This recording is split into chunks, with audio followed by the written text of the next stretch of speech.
Hello mga guys, good morning, good afternoon mga guys. Ayan guys, nagisa ng kamatis, sibuyas para sa kabsa. Isda na kabsa guys. Mikos-mikos natin to guys. Bawang, sibuyas, kamatis guys. Ayan guys, nilagyan ng tubig guys. Mismar guys. Tapos kamon. Cinnamon pala guys, cinnamon. Tapos hill. Yung kahoy guys, cinnamon. Bumangon na guys, oh. Dahil sa to, cinnamon at saka heat. Tapos, 3 black lemon guys. Agay, di guys. 3 lemon. Tapos, bilef. Bilef.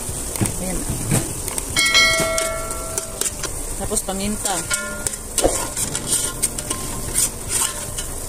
Ano yan? Maji guys. Kanya-kanyang style. Lagyan ng maji.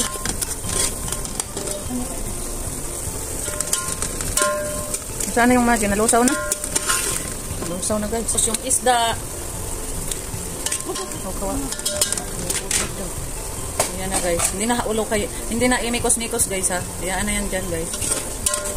Ano lang siya. Maya-maya naman ibaliktad. O, baliktarin lang. Para ang sauce na.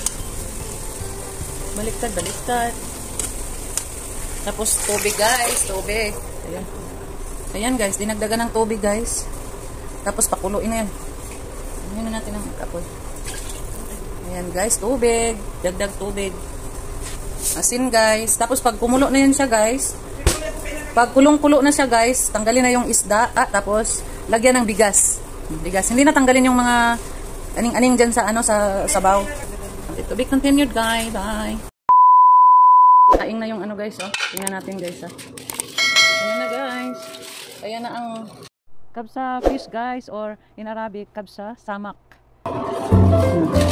Ayan siya guys, oh. Ayan siya guys, luto na guys. Takpan natin ulit guys. Mamaya pa naman sila kakain.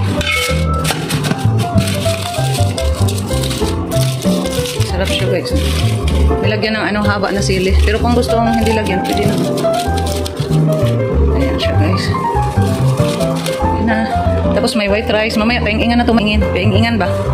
Tapos may dito, malfok. Tapos may dito, okoy. Okoy, yung mga kudar-kudar. Thank you for watching mga guys. Bye!